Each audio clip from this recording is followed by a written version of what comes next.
2.0 এই প্রকল্পের মাধ্যমে বাস্তবায়িত হয়েছে, যার জন্য চলুন একবার জোরে করতালির মধ্য দিয়ে এই মহতী প্রচেষ্টাকে আমরা স্বাগত জানাই, আমরা অভিনন্দন জানাই।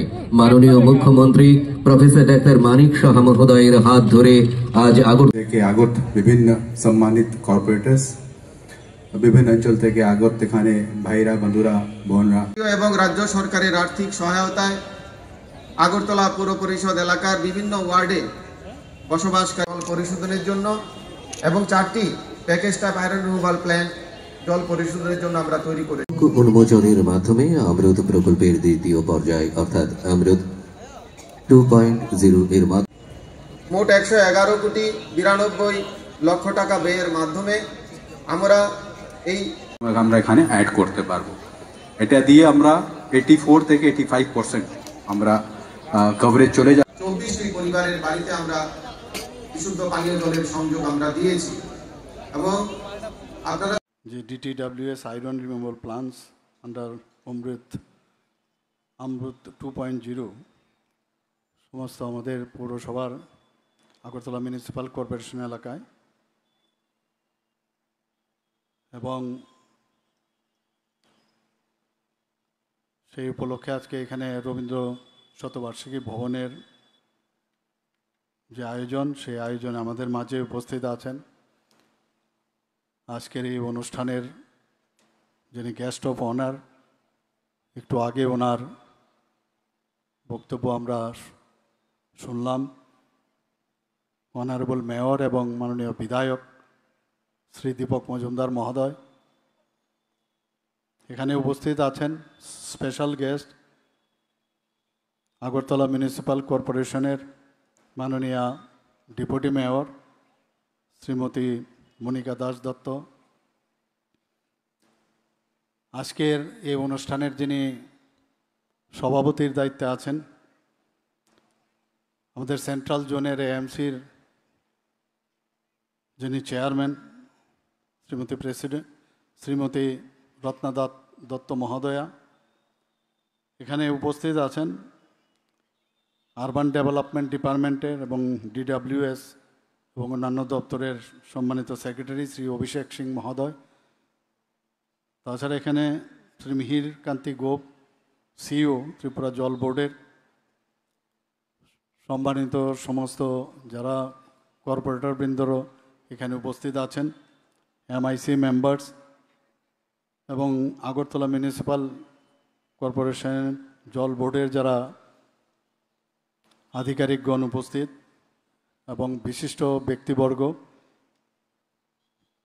এবং এই এলাকার যারা নগরবাসী এবং প্রিয় সাংবাদিক বন্ধুরা, সবাইকে আন্তরিকভাবে অভিনন্দন ও শুভেচ্ছা জানাচ্ছি। আমরা সবাই জানি, এর আগেও আমার পূর্ববর্তী বক্তা বলেছেন যে মাননীয় প্রধানমন্ত্রীজি 1 অক্টোবর 2021 এই Atal mission for rejuvenation and urban transformation অর্থাৎ অমৃত যে স্কিম, সেটা ওনার সূচনা করেছিলেন। এবং মেইন উদ্দেশ্য যেটা যে আমাদের সেলফ রিলায়েন্ট, এক একটা শহরে সেলফ রিলায়েন্ট হতে হবে। সে সেলফ রিলায়েন্ট অর্থাৎ ওয়াটার যে সোর্স বা তার যে সিকিউর হওয়া, সেই কারণে এবং গ্রিন যে স্পেসেস এবং পার্ক সেগুলো যাতে সৌন্দর্যায়ন করা যায় এবং অন্যান্য সব যাতে সুন্দরভাবে নাগরিক জীবনে সেটা প্রপার হয়, সেই উদ্দেশ্যে কিন্তু এই অমৃত 2.0 যে স্কিম সেটা শুরু করেছিলেন। এবং উনি মাননীয় প্রধানমন্ত্রীজি উনার যে ইচ্ছা সেটা হচ্ছে বিশুদ্ধ পানীয় জলের ব্যবস্থা করা। যত আমাদের ড্রেন আছে সমস্ত শহরে বা সিটিতে সেগুলোকে কভারেজ দেওয়া এবং যেখানে সেপ্টেজ আছে, সেপ্টি ট্যাঙ্ক থেকে যে আমাদের যে ওয়াটারগুলো বের হয় সেগুলোর যে ম্যানেজমেন্ট এবং সেগুলো যে কোনো অবস্থায় যাতে আমাদের রিভার এবং ড্রেন থেকে আমাদের রিভারে যেন না পড়ে তার ব্যবস্থা করা। এবং এই অমৃত 2.0 আর সাথে সাথে স্বচ্ছ ভারত অভিযান দুটো কিন্তু আমি মনে করি যে অত্যন্ত সুন্দর দুটো মাননীয় প্রধানমন্ত্রীজি যে মিশন, সেটা আজকে কিন্তু সারা ভারতবর্ষে আমরা দেখতে পাচ্ছি, আমরা আগরতলাতেও সেটা আমরা দেখতে পাচ্ছি। আমি বারবার সব জায়গায় বলি, বাইরের থেকে যখন মানুষ এখন আগরতলায় যখন আসে বা ত্রিপুরায় আসে, বলছে এই আগরতলা বা ত্রিপুরা মানে আমরা ভাবতে পারি না যে এত সুন্দর হয়ে যাবে। সেই পুরনো একটা আইডিয়া নিয়ে যারা ত্রিপুরার ছেলে মেয়েরা আছেন বা আগের যারা লোকেরা আছেন অনেক দিন বাদে ত্রিপুরাতে এসছেন, আসার পরে এখন এত সুন্দর হয়েছে তারা সত্যিই ভাবতে পারেনি। আমার কাছেও বহু লোক মাঝে মাঝে আসেন, যারা ত্রিপুরাতে কোনো দিন আসেননি তারাও কিন্তু আসেন। তাদের একটা ভ্রান্ত ধারণা যে ত্রিপুরা বোধহয় এবার মানসিকভাবে একটা চিন্তা ভাবনা করেন এইরকম হবে। এবং আজকে যেভাবে মাননীয় প্রধানমন্ত্রীজি আমাদের মার্গদর্শন করছেন এবং সেইভাবে আমরাও কিন্তু সেই দিশায় আমরা চলছি। নিন্দুকেরা অনেক কিছুই বলেন, কিছুই হচ্ছে না, কিছুই না, কিন্তু নিজের ঘরের মধ্যে কিন্তু সব সুযোগ সুবিধা পাচ্ছেন, রাস্তায় বেরোচ্ছেন সব সুযোগ সুবিধা পাচ্ছেন, তারপরও তারার কিন্তু কথা হচ্ছে যে আমার বিরোধিতা আমাদের করতে হবে, সেই কথাগুলো বলেন। কিন্তু মানুষ সেইগুলো কিন্তু উপলব্ধি করতে পারছে, মানুষ বুঝতে পারছে যে স্বাচ্ছন্দ্যতা থেকে শুরু করে যা যা দরকার এটা মানুষের জন্য সব ব্যবস্থা আমাদের আজকে এই সরকার আমরা কিন্তু সেটা আমরা দিচ্ছি এবং এতে করে মানুষ কিন্তু অনেক খুশি। আমার মনে হয় আজকের যে দিনটা, এখানে একটু আগে আমরা যে অমৃত 2.0 স্কিমে যে পৌর নিগম এলাকায় যে নগর উন্নয়ন দপ্তরের অধীনে ত্রিপুরা জল বোর্ডের যে বিভিন্ন প্রকল্প উদ্বোধন করলাম, এটা একটা উল্লেখযোগ্য একটা মাইল ফলক হিসাবে চিহ্নিত থাকবে। প্রতিনিয়ত একের পরে আমরা ডেভেলপমেন্টের কাজগুলো কিন্তু করে যাচ্ছি।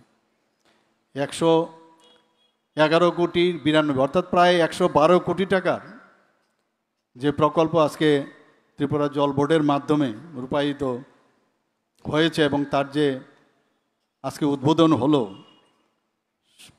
নিঃসন্দেহে এটা একটা কিন্তু আগামী দিনে কাজ করার যে একটা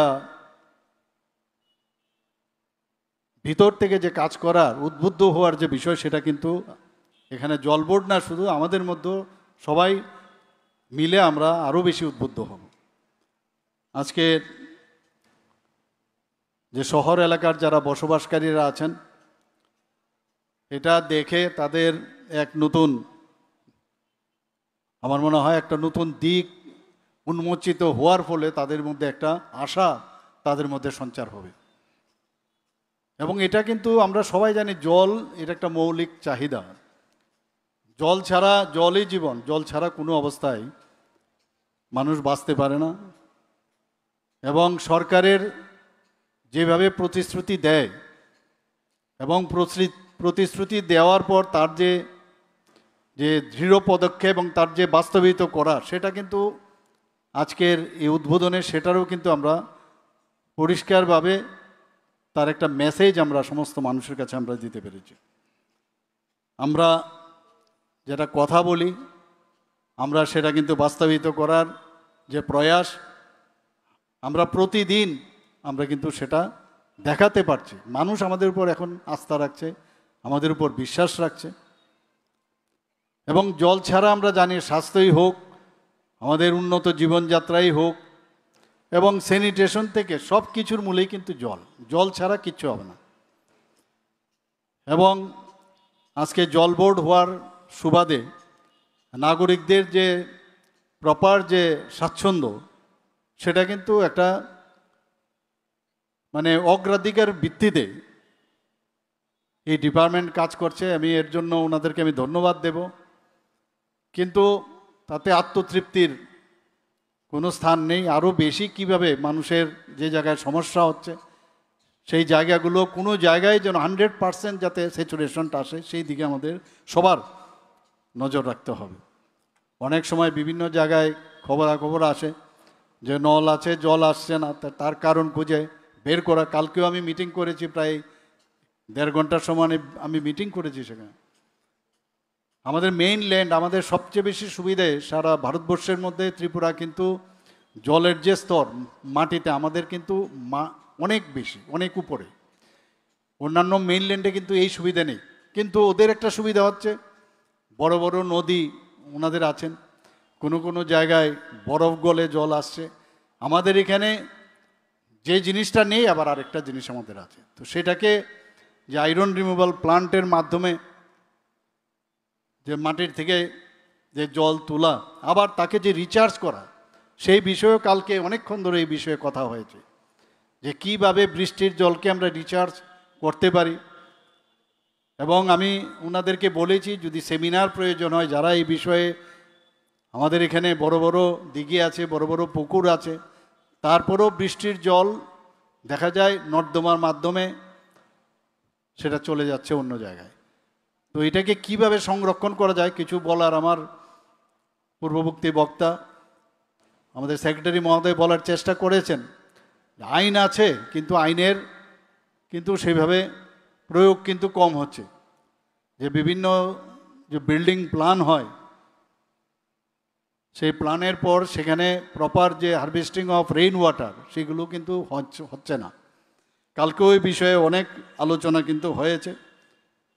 এবং আমরা চাই আগরতলা শহরকে একটা পরিবেশ বান্ধব এবং নাগরিক বান্ধব শহর হিসাবে আমরা তৈরি করতে, শুধু এখানে না, শুধু আগরতলার শুধু হচ্ছে না, আমাদের অন্যান্য যে আরও 19টা যে নগর পঞ্চায়েত এবং G+B+14 তলা অর্থাৎ 16 তলার একটা বিল্ডিং গুর্খাবস্তিতে হচ্ছে এবং এটা পেন্ডুলাম সিস্টেমে। এরকম ভারতবর্ষের মধ্যে 1-2 জায়গায় যদি হয়ে থাকে, আদারওয়াইজ কোথাও হয়নি। এত বড় উচ্চতায় বিল্ডিং ত্রিপুরাতেই প্রথম, সেটাও অনেক উপরে উঠে গেছে এবং সমস্ত ডাইরেক্টরেটগুলো একই ছাদের নিচে সেখানে চলে আসবে। আমাদের যে ওল্ড গভর্নর হাউস সেখানে আপনারা জানেন পুষ্পবন্ত প্যালেস টাটা গ্রুপের সাথে আমাদের অলরেডি মৌ হয়েছে, গ্রাউন্ডিংও হচ্ছে, সেটারও আমরা কিছুদিনের মধ্যেই সেখানে ভূমি পূজন হবে। আমাদের যে আগরতলা শহরকে কেন্দ্র করে আমাদের রিং রোড তৈরি হচ্ছে, লেম্বুঝোড়ার থেকে খয়েরপুর হয়ে সেটা বাইপাসে যাবে, ইস্টার্ন এবং ওয়েস্টার্ন যে রিং রোড। আরেকটা হচ্ছে আমাদের এয়ারপোর্টের লেম্বুঝোড়ার থেকে এয়ারপোর্ট হয়ে লঙ্কামোড়া হয়ে সেটা রামনগর হয়ে সেখানে বাইপাসে যাবে। তো যানজটেরও কিন্তু অনেকটা সুবিধা থেকে আমরা যে সমস্যা হচ্ছে তার থেকে মুক্তি পাবো। একের পর এক আমাদের যে এখন চিন্তা, এগুলো আপনারা একটু ভাবুন, যখন এগুলো সব কটা উঠে যাবে তখন যে আগরতলা শহরটা দেখতে কীরকম লাগবে। তা আমরা মুখে না, শুধু কাজের মাধ্যমে আমরা আমাদের পরিচয় আমরা দিতে চাই। এবং আমি আজকের যে অনুষ্ঠান, যে পুরো এলাকায় নগর উন্নয়ন দপ্তরের অধীনে যে ত্রিপুরা জল বোর্ডের বিভিন্ন প্রকল্পের উদ্বোধনে যারা মঞ্চে এখানে উপস্থিত আছেন, মঞ্চের নিচে যারা উপস্থিত রয়েছেন এবং সমস্ত আগরতলা পুরবাসী এবং সারা ত্রিপুরাবাসীকে আমি হার্দিক অভিনন্দন শুভেচ্ছা জানিয়ে আমার কথা বলা শেষ করছি। নমস্কার, জয়।